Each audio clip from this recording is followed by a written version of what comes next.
Programme के आखिरी हिस्से में हमारे साथ मौजूद है ब्रिटिश हाई कमीशन बराए पाकिस्तान जीन मैरियट। पहली खातून ब्रिटिश हाई कमिश्नर है जिनका पाकिस्तान में तैनाती हुई है। इसी हफ्ते पाकिस्तान आई हैं और क्रेडेंशियल्स भी पेश किए हैं सदर आरिफ अलवी को। हमारे साथ स्टूडियो में मौजूद हैं। Thank you so much for joining us gene. I was looking at your Twitter feed and you went on a bucky to present your credentials to the president in this humidity. Hats off to you. Oh, thank you very much. It's the most amazing experience, and I have to say Pakistan does that protocol and ceremony incredibly well.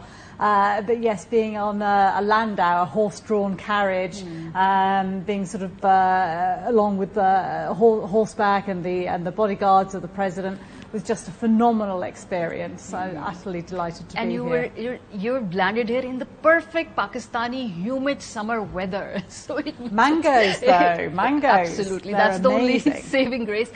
And you've already done a trail. I was looking through your Twitter feed again. You wanted to visit the mountains, and you just did in the first week. I did, and I have to say, I thought it was a really good idea before I set out. And after about half an hour, when I was a little bit hot, even though it was only 8 o'clock in the morning, I did slightly regret it, but then I got to the top and got the beautiful views of Islamabad and the wider Margalla Hills, so it was absolutely worth it. It will get better with, winter approaching, and you're right here in middle of this big political activity that's going to happen this year. We're expecting elections most probably, so anticipating that, Absolutely. Looking forward to free, fair and timely elections coming up shortly, I hope. So what are the bigger challenges that you're perceiving since you're here? Pakistan and UK has a very, very deep relationship. Our diaspora is probably one of the most strongest in the UK. So what are the bigger challenges that you think you'll be able to focus on while you're here? So I think a lot of it is building on success. We have a great relationship between our two countries. We have a wonderful partnership that I hope to be able to help support, take to even greater heights, whether that's on, frankly, the biggest threat at the moment, which is climate. It may be more of a threat tomorrow, but it's a threat today to the people who are suffering from floods and drought across the world, including here in Pakistan. So I hope we can concentrate a lot on climate-related aspects. Obviously, observing the political process will be a key part of what we are doing, and sampling some amazing Pakistani food. Last year we had these terrible floods, and the world pledged to help Pakistan in terms of monetary and other procedural and other capacity building dimensions, but a lot of help hasn't come through. Pakistan, in terms of being the victim of climate changes, the climate justice system is not as quick or as efficient as people of Pakistan would have hoped so far. So how can we bridge that gap? So I think one of the challenges is that the need for support is much, much greater than the ability to support. And that's a financial reality that the world is facing itself in right now. And some of the gaps, I think, need to be filled in through international climate facilities and funds.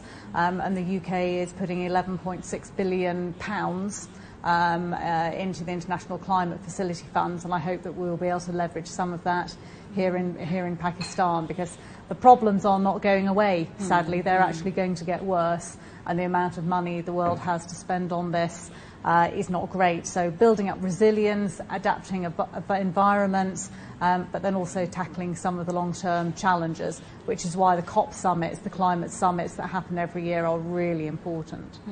Other than that, I think Pakistani students would be very much interested in knowing that what sort of collaboration and what sort of areas that we can strengthen our relationships in, by being able to help each other in that way. So what would you tell a Pakistani student who's probably looking at, pursuing studies in the UK?